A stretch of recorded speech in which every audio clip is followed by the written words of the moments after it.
let's hit chapter 5, which is the Whomping Willow. Another great chapter. But as always, Cecilia, I forgot to do favorite lines in chapter 4. Hold on. Let's go back and do favorite lines in chapter 4.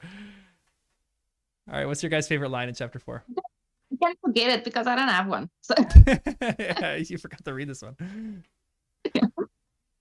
Don't forget to read it. You gave the wrong numbers. I just gave the wrong numbers. I know. Early on. My bad. No, that's fine. I don't have one. So. This line always sticks out to me. This is probably my favorite. What Harry found most unusual about life at Ron's, however, was not the talking mirror or the clanking ghoul. It was the fact that everybody there seemed to like him. I love that. It's a good, cute line. I'm going to steal yours. I didn't read these chapters. I'm going entirely off memory right now.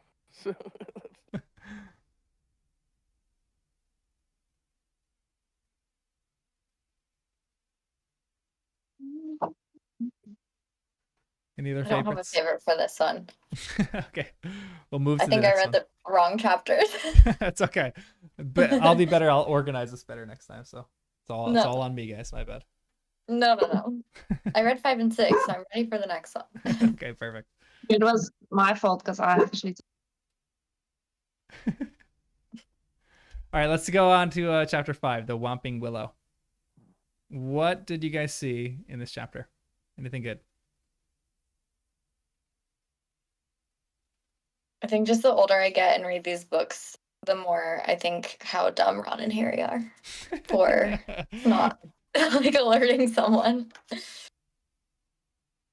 But when I was, 11 reading these books, I thought it was a perfectly reasonable approach. It is shocking though, like the more and more you read it, like we're reading this as adults and we're like, oh, they're absolute morons. But I'm curious. I can't wait to read this with my nieces and nephews and see what they actually think of this plan. Like I feel like my niece is gonna be like, why are they're so dumb? Why would they not just wait for someone to come back, or send an owl, or do something? Like I feel like it's like fun and adventurous, but gosh, they're idiots. And this is the first time too that I see it, like you see it so blatantly and clearly that they're just not thinking straight. They're just like teenage guys. They're not even teens yet. They're what are they, 12? Yeah. Well, if we can't make the train, how are we going to get to Hogwarts? If the barrier's closed, how are Mom and Dad going to get back out? Well, might as well steal a car. They're really helpless without Hermione.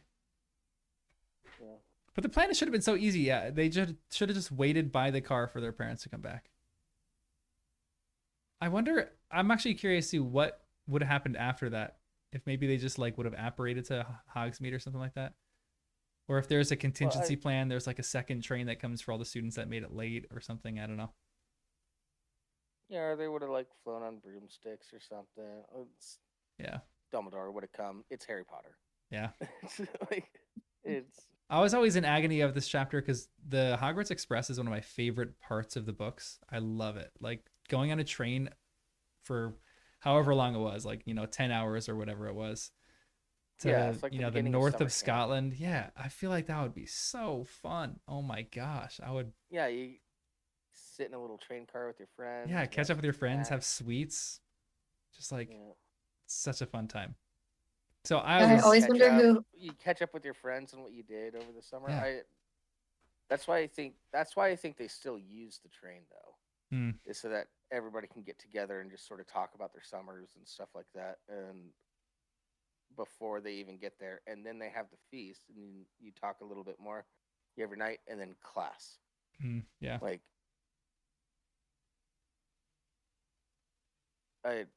I think it's a psychological thing for the train. Let the kids get all their post-summer jitters out. Yeah, it's actually not a bad idea. Because they do get there late. Yeah. Who do we think Hermione sat with? Ooh. That always makes me sad for her. Yeah, that's a great question. I never thought about that. Ginny, maybe? Yeah, maybe they're off gossiping together about their crushes right now. I like that theory too. So Yeah. the reason that they're late is because they all forget stuff. One of which is Ginny's diary, by the way. Mm-hmm. They run back for Ginny's diary.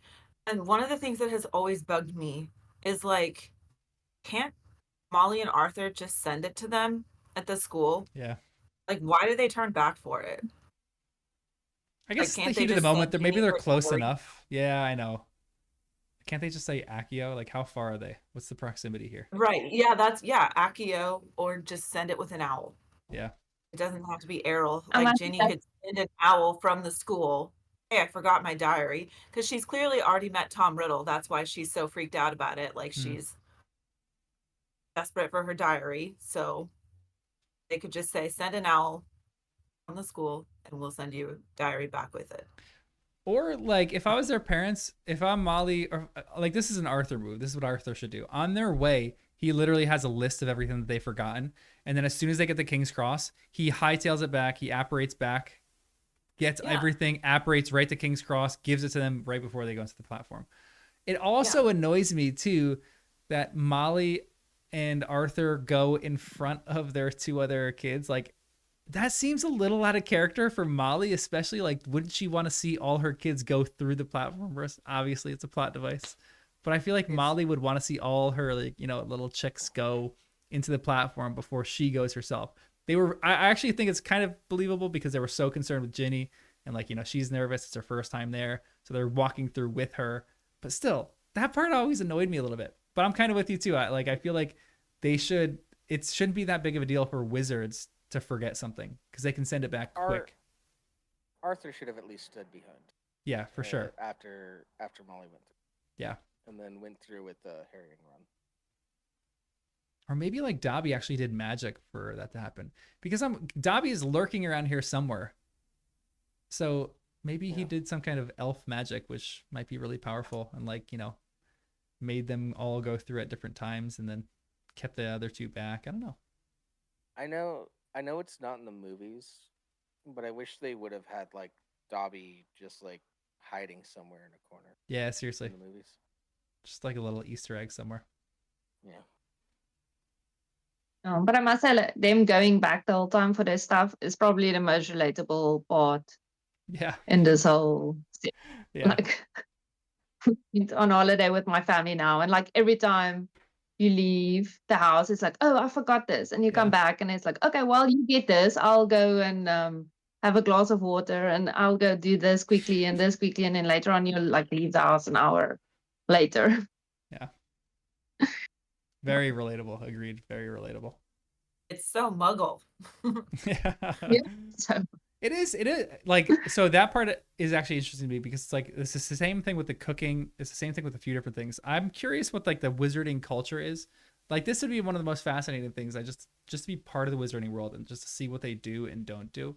Like, why isn't not more logical sense for Arthur just to apparate back to the house real quick rather than to turn everyone back? Is there like some kind of courtesy that you don't want to really do that? Like, maybe there's some unwritten rule in like wizarding culture that you have to learn from your mistakes, so you can't just apparate back. You have to, like, you know, remember this stuff. I don't know. Maybe there's some weird laws for things. It just seems so dumb that they're not going to King's Cross, coming up with a list of stuff to do. Arthur goes back, grabs it all, brings it back, and like, you know, it would probably take 2 minutes. They all wait. I wonder if they made it sound more serious about the stuff that they forgot.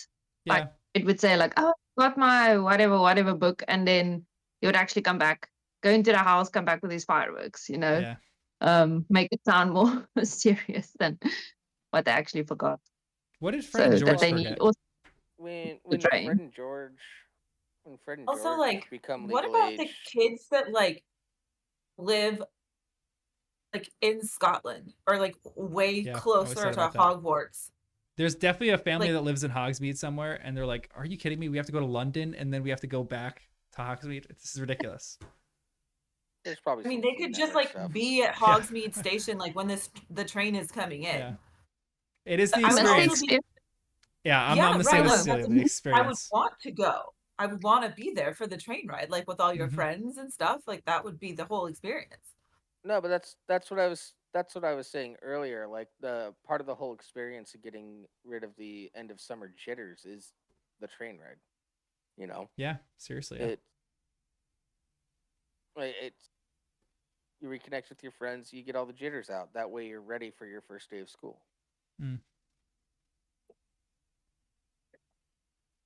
Yeah. And there's probably like some flu network or apparition that goes on. Yeah, there definitely has to be some kind of like, maybe there's like a flu, like a chimney in King's Cross somewhere.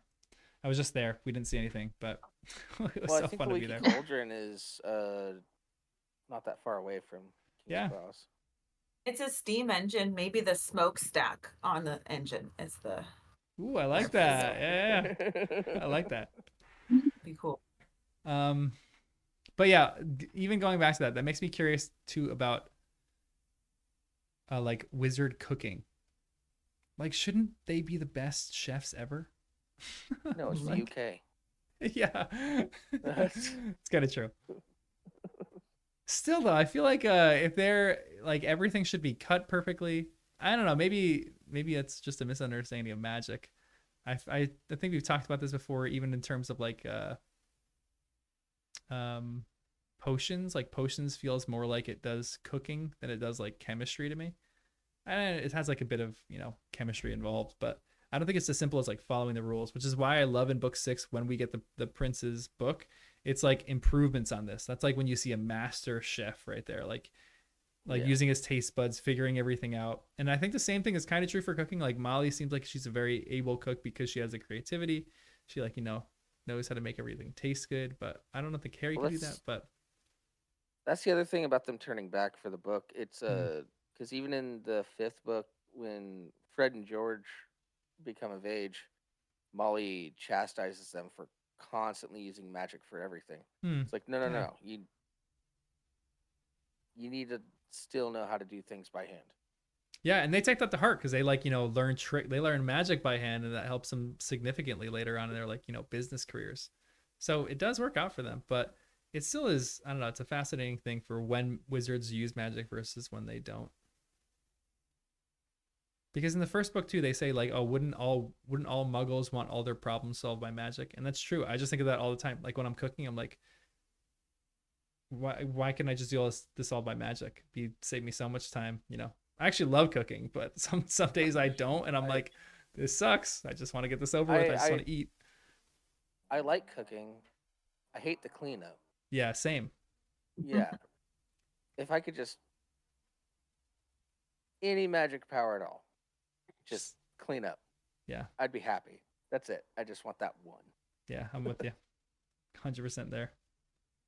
I have a question about like magic limitations and stuff. Kind of it's, I don't know, the cooking conversation made me think of it, but it's bothered me in the past as I'm reading, like that they don't have like an instant way of communicating. Like I feel like that would be a logical element, or there would be magic. There would be some sort of magical pathway for that, because it's like that's something like Muggles have a one up on magic on, is like cell phones, you know, texting.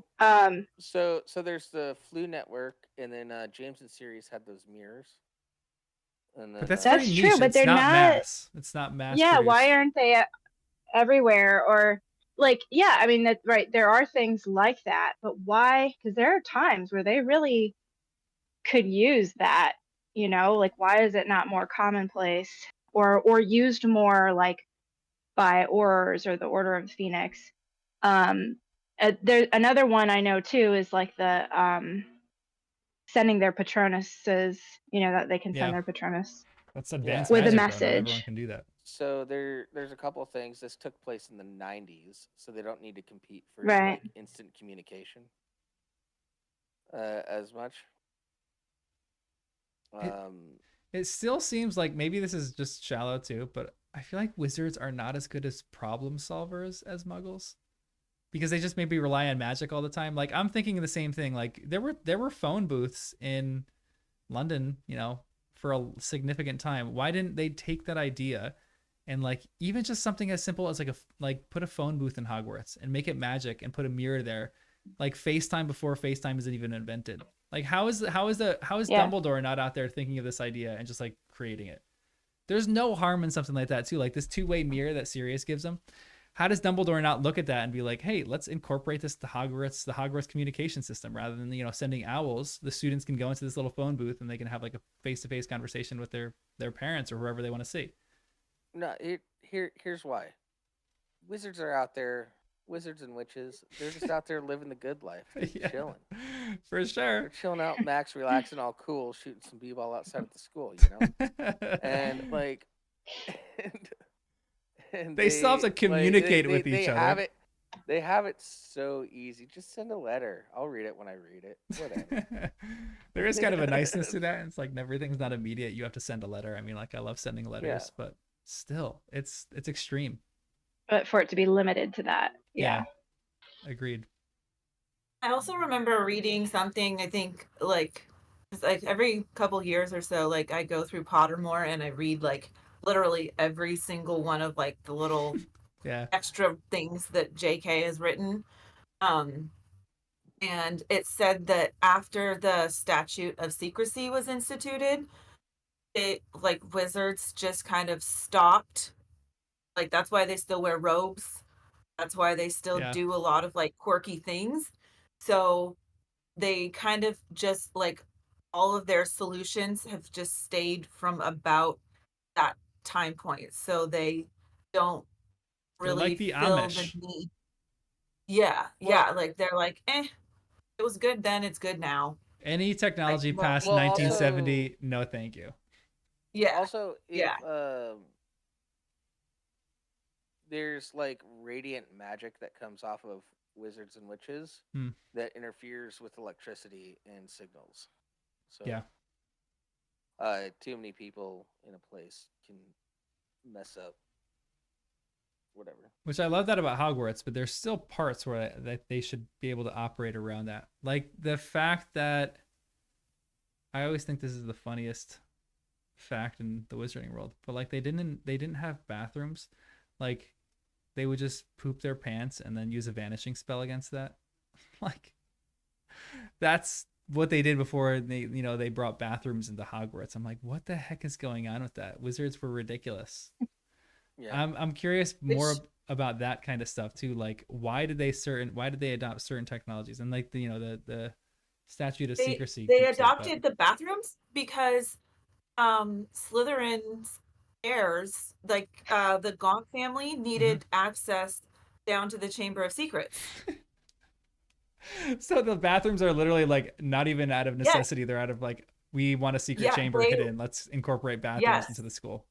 They literally adopted Muggle technology as a way to eventually rid the school of Muggleborns. That's crazy. Toilets are completely mechanical. It's not. Yeah, for sure. So it's not gonna, but still, like how they adopt technology is like a fascinating idea. That's fascinating that they adopted Muggle technology because of that, and they're hoping to get rid of all the Muggleborns. That's a cool fact. Yeah. It's one of those funny things about like Riddle Voldemort like thought I'm the only one who like found the room of requirement, like the room of hidden things.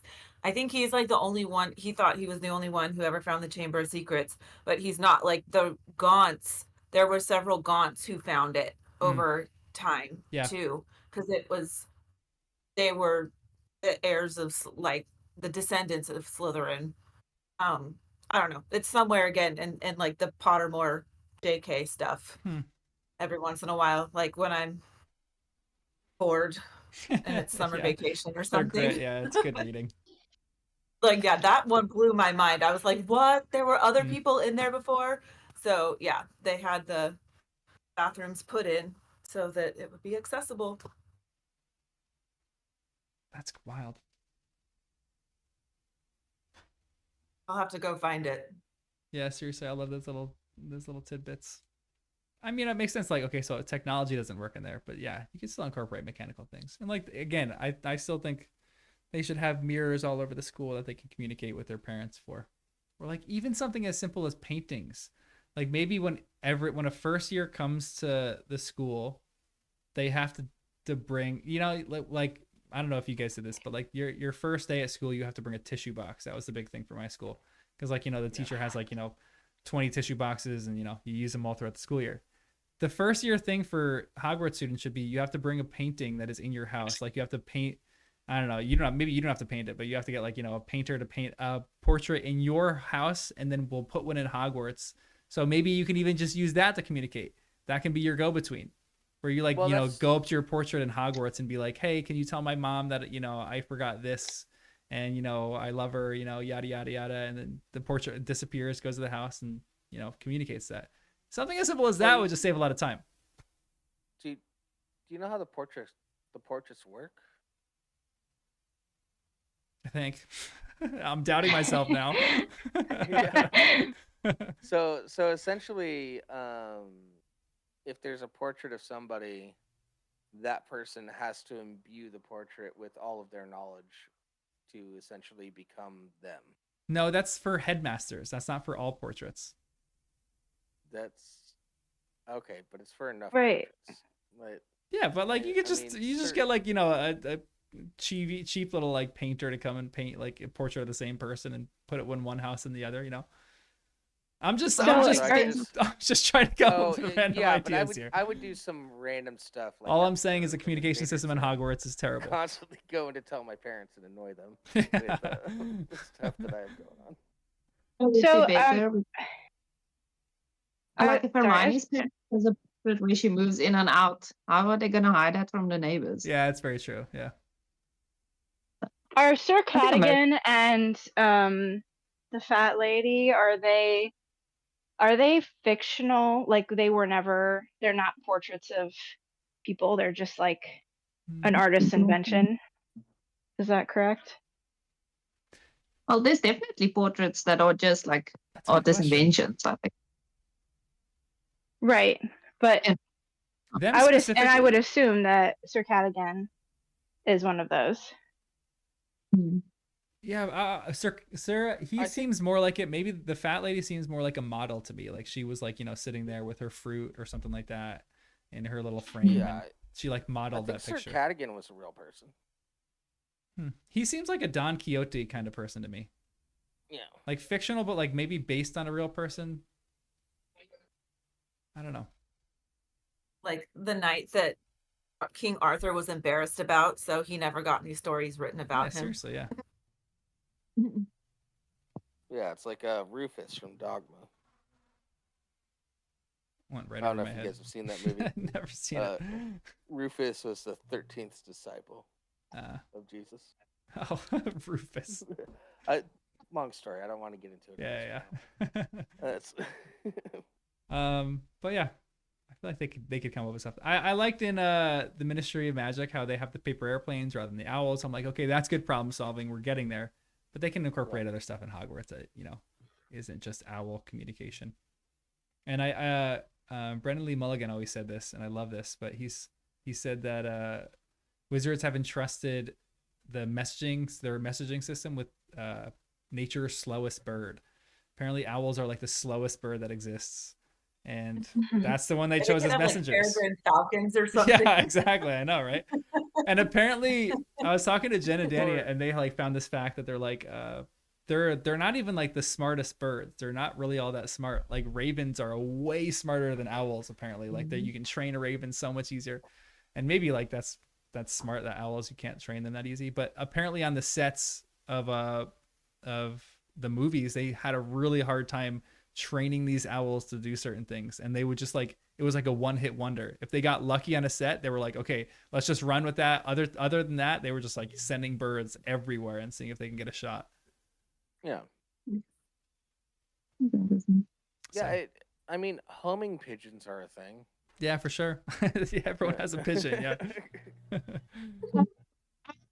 Magical owls though, because like when they have Scabbers / Pettigrew, when like Ron takes him to like that kind of pet shop place, is it the Owl Emporium? Is that where he takes Scabbers? I think it is. I think it is. Yeah, I think so.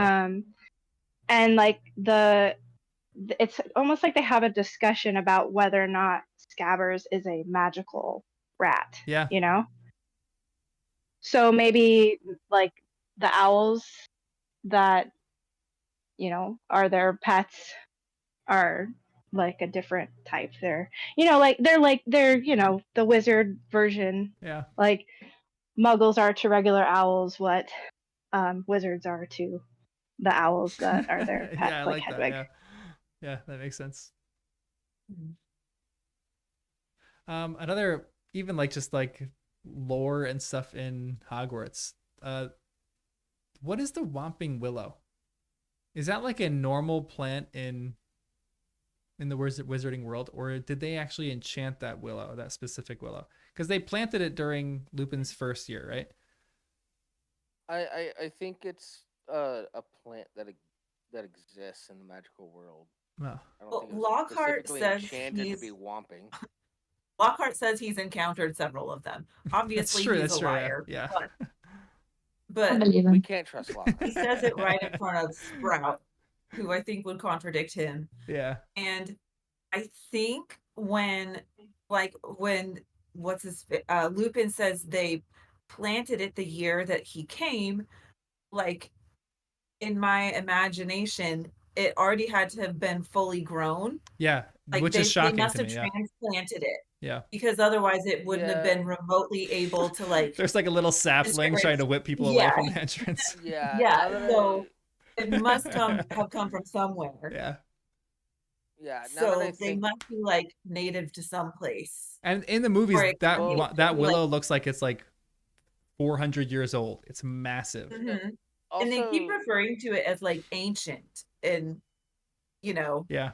like Snape is like, it caused damage, and Ron's like, I think it did more damage to us. But Yeah.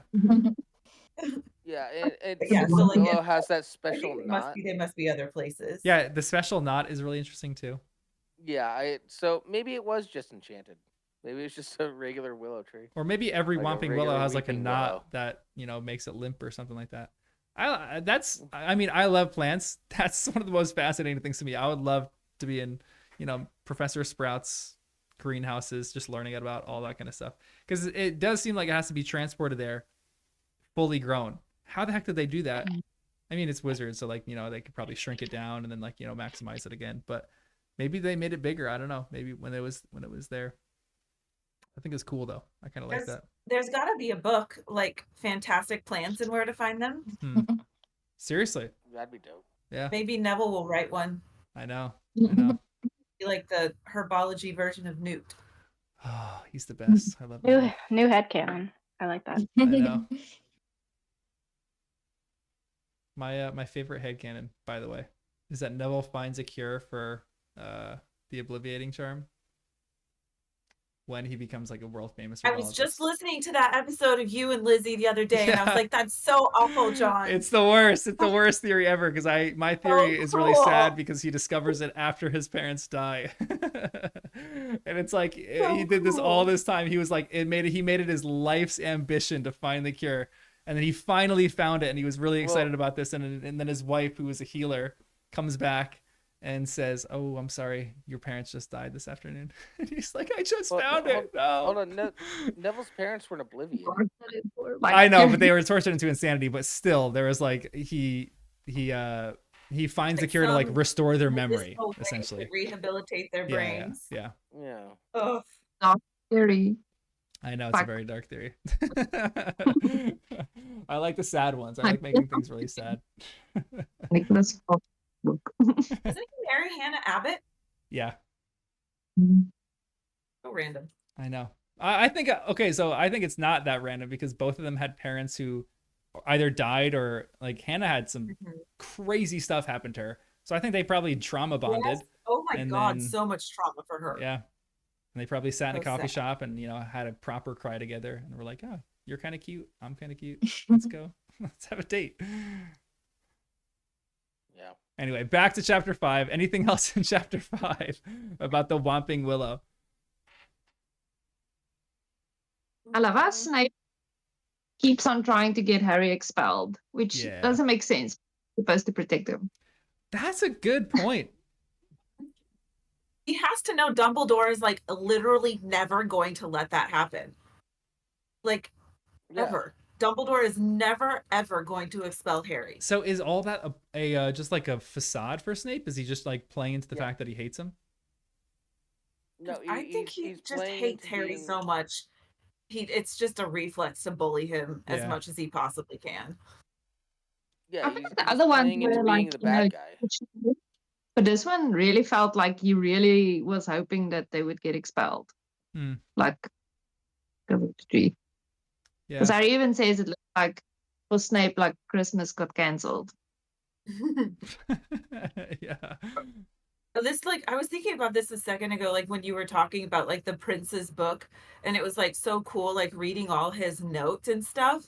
Like he knows all of these things, like how to get the best results out of the potions. And he's like holding all the kids responsible for not getting those results when he knows they cannot get them because he's not telling them how to get them. But that fits with Snape's character so well because he expects the same brilliance out of them, but he's not going to give them any of the results. He's like, have any of you guys seen the movie Whiplash? It's a wild movie. Is that the drumming movie? Yeah, the movie with the drummer. Yeah. It's like with Miles. Yeah. It was a crazy movie, but it's like this guy expects perfection, so he doesn't praise anybody, but he expects someone to get from like 0 to like brilliant, like overnight. And I feel like the same is true of Snape. I feel like he's out there looking for someone who's incredible at potions, but who has kind of gone through the same path as him. Like he wants someone to be obsessed with it, who's like making notes in their thing, who's like experimenting day in and day out. Because the fact that Snape knew all that stuff is crazy. Like, again, I think Snape's one of the best wizards in the entire series, but just very like underrated and underplayed. But the fact that he was able to like know all that stuff and he's still a very good defense against the dark arts teacher, like he's pretty incredible at what he does. Yeah, I always wonder how much of those notes were influenced by Lily, because as we know, she was also good at potions. Because Slagon did that. I just wonder like how many of those corrections they made together, but I don't know if they were still friends by then. That's a great theory. I love that so much. So obviously potions were like a connection there. If they made if they made the notes together or made corrections together. So that's sort of a thing they share and it's theirs. So I think that's why it's also protective over potions. So maybe. No. I love that. So if you're not excellent at it, in me, but it infuriates me because like I work so hard to like try to like give the kids every tip and trick that I can think of to like, you know, make them better writers or like help them understand something. And like, cause like I teach IB and they have exams at the end of the year and like, I'm like always trying to like think of new things to help them. And I just like watch him like know all this stuff and just like make the kids' lives harder. And it just, I hate him. Like as a teacher, like he is the worst. And he just makes me so angry. Like every page, just as a teacher, it just infuriates me. But he's so niche. Like again, I think he's a terrible teacher for 99% of students. But there's gonna be that one kid who like needs the tough love, who doesn't need any answers given to him, who's gonna like come under Snape and like flourish under it. I hate Snape. I think he's like a terrible teacher because again, he doesn't give them any like information, doesn't help them out with any potions, just goes around like whisking people's potions out of thin air that they've been working like an hour on, and you know, is gonna test potions on the Trevor Neville's toad, like terrible, awful stuff. Poor Trevor. But he is to some extent probably trying to push students because he's incredible at it and he's like waiting for someone to be incredible at it too. So for that one or two students who comes through during his tenure, they're going to be like the best potion maker ever, and they wouldn't have been as good of a potion maker had Snape not like held them back and like forced them to break through these. I wonder how many he had that came along like that. Yeah, seriously. Because he had and about what 10 years? Yeah. Of teaching? Yeah, I think it's 10 12? years. Yeah. 10 or 12 years. So he maybe had like 1 or 2. Yeah. So now that a couple of similar things were said, it's like this is really changing how I'm thinking about him and his intensity and his, you know, quote unquote teaching style. It's like, I think someone said it's like he was looking for another him, like a junior Snape. Mm-hmm. But then Celia, when you said like it was maybe a thing that he and obviously it was something they had in common, and so maybe he was like extra protective of it, but maybe he was also looking for like the next Lily, like a junior Lily. He's like, Ooh. where are the Snapes and the Lilies? Those are the kids I want to teach. I love that. Yeah, especially like Yeah. definitely that group, which I can see live through the kids, like Lupin, Sirius, like Snape, all of them.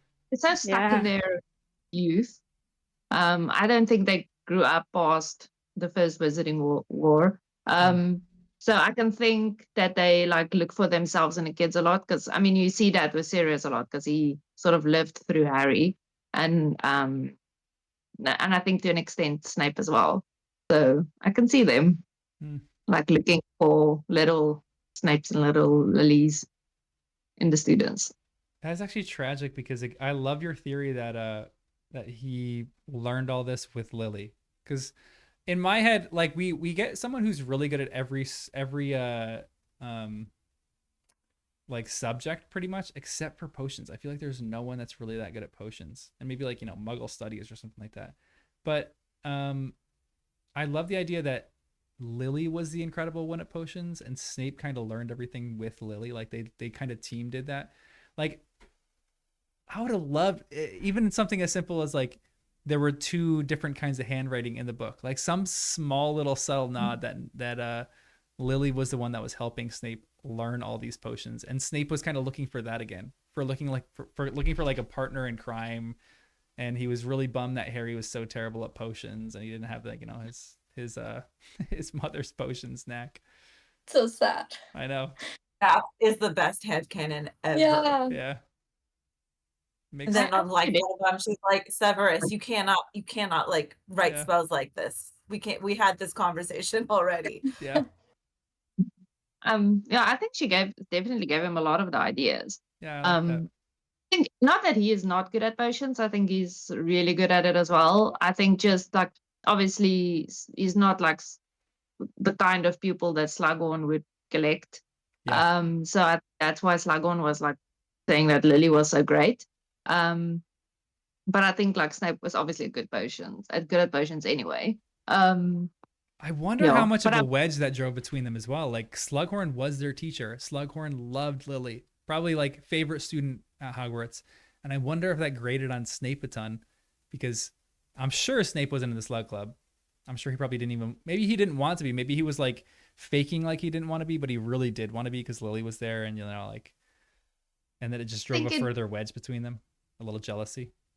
Being popular or like being a favorite of the teachers, because I think obviously he saw it as well, like that she's so talented. I think the only thing that bothered him was that like James gave her attention. I think that was the only attention that she got that he didn't like. Yeah. So, but so that potions book that Harry got, is that the potions book that they have through the entire years, or like do they only get that on the 6th year? Because I don't think Lily and Snape were friends in the 6th year. Yeah, that's true. Yeah, that's true. No. But maybe there was obviously he didn't become like good at potions only in his 6th year. So obviously like a lot of other stuff. Yeah. Maybe they were so advanced that they, like, you know, stole a copy of Advanced Potion Making, and they, like, you know, were whipping up stuff together in their 3rd year. Because maybe Slughorn like saw and was like, you need to get this book early. Yeah. I love that. But I mean, like the previous year books obviously like to make notes. So in those books, Lily's handwriting might be in it. Like in the years where they're friends. I love that. I love headcanons, guys. I love developing headcanons. This is so fun. And he might have kept those. I think those books are in his house, not in his classroom. Lying around. Man, I love that so much. All right. Anything else in chapter 5? What else do you guys have? The food sounded so nice. Yeah. I saw also think. Go ahead. Sorry, go ahead. I always think it's crazy that, like the timeline of when they get here. I've talked about this in the podcast before, but like if it's dark by the time they're getting there in the beginning of the summer, it has to be like after 8 o'clock. And so they're probably getting there. The sorting ceremony, I don't know how long, maybe like a half hour, probably a little longer. Teacher makes remarks. They probably eat at 9 o'clock, done eating in like an hour. So it's got to be late when they're, you know, sitting down and actually having dinner. I'd be like falling asleep on the table.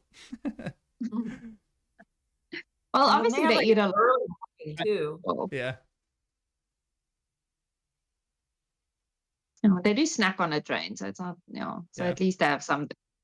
But yeah. I love all the feast chapters though. Just the big feast. Oh, they wrote something about like a custard tart. I think Dumbledore said he wanted to try it, and I'm like, oh, that sounds so nice. Yeah.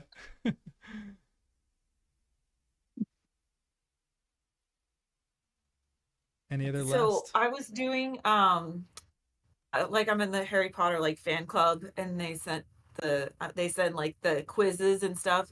Also got the casting email. That was like very exciting. That's cool. But so apparently Harry is only at 3 of the opening feasts, like full on, like with the Sorting Hat song and everything. 3 of them. Which always drives me crazy. Like the fact that they weren't even able to see the sorting, like he missed, like Ron missed his sister's sorting, and then he misses it in the 3rd book. The first time he's actually there again is the 4th book, right? It's crazy to me. It's great. I think she didn't want to make up a song every time. Yeah, honestly, legitimately, yeah. Because the first like 4 books, the song's kind of boring, and then it gets more interesting as it goes on. But yeah, we didn't know the songs in the other books, or like, you know, it's just yeah, it's kind of fascinating. And again, I hate that they miss the sorting ceremony because I love all that stuff. So it's like, you know, it's good for the plotting. It's good because you are introducing new characters and stuff like that. But it always bothered me in the back of my head for why, or that he wasn't able to go to the Hogwarts Express this chapter, and that he missed the sorting ceremony. Oh, hated it. Couldn't stand it. No, it just doesn't feel quite like it's started yet. And then she just like conjured up some sandwiches. I'm like, if I'm them, I'm like, can we please go to the feast? I'll just take, like, you know, whatever the scraps are there. I'll take anything that I can get, rather than just sitting in the office eating sandwiches. I know. Terrible. Yeah. The worst. But I love McGonagall here, though. How like even when she's like mad at them, and they're like, so the term hasn't started yet, so like we don't have to lose points for Gryffindor yet, right? Like, she's like, all right, I see you. Okay. Yeah.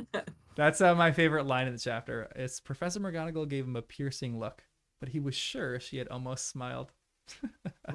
I love her so much. She's great. Her mouth looked less thin anyway. Yeah, exactly. All right, let's do some favorite lines. Do you guys have any favorite lines in this chapter? I've got one. Where Ron tries to convince Harry to take the car. He says it's part of Section 19 or something of the restriction of thingy. That's great. I thought I have one, and I think it's like it just speaks to the whole series.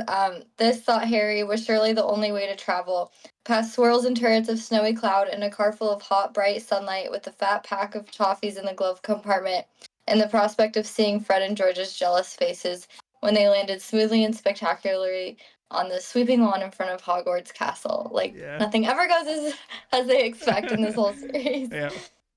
But I love that line too, because it's like in Harry's mind, everything's perfect. And like Fred and George are so impressed with him. Like that's all he cares about, impressing Fred and George at the moment. Yep.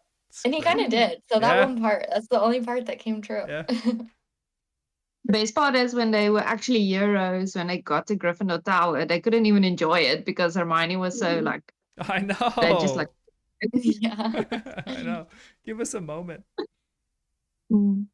Mine is when all we've got to worry about now are airplanes, said Ron. And then they looked at each other and started to laugh for a long time. And they couldn't stop. I just love it because it's just like Ron and Harry. I mean, we know they're idiots, but they're just so cute and they're little besties hanging out. And I love their friendship. Yeah. And anytime Harry is having a good time, he deserves it because he, Mm. you know, he doesn't get that many chances to just have a good time. Yeah. And Yes. I like that.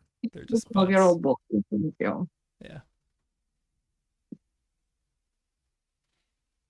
All right. Any other No. favorites before we move on? I don't necessarily have a favorite line, but I just really loved when they finally made it to Gryffindor Tower and then into their dorm, and everyone's just like so excited. Yeah. And they did get to see like Fred and George's jealous faces, so at least that part went right for them. Yeah. Yeah, that's like, again, it's like the first day of school vibes. Everything, like walking into your dorm and everyone cheering for you and being like ecstatic to see you and like wanting to know the story that's gotta be such a cool feeling. Like you're the celebs for the day. It's great. All right, guys. Yeah, that reminds me. I've been listening to like the Super Carlin Brothers, where they've been like doing the podcast on this, and they were saying that, I guess like because like like everyone, the theory is the reason Dumbledore hired Lockhart this year is so that Harry would see like the dangers of fame and like becoming famous and stuff. And so the reason that Dumbledore was like looking unusually grave is because he was worried that that's why Harry had done this, is because he was worried that Harry was already like letting it go to his head. And so I thought that was interesting because because obviously we are in Harry's head, and so we know that he was not doing this for the attention or to try to get more famous. So I just thought it was interesting that maybe Dumbledore had thought that. I like that. It's a good thought. Good thought to end on. All right, guys. Well, it was a pleasure going through chapter 5 with you guys. We'll talk about chapter 6 tomorrow if you guys want to join in. But thanks for joining, and I'll see you guys next time. Bye. Bye, guys.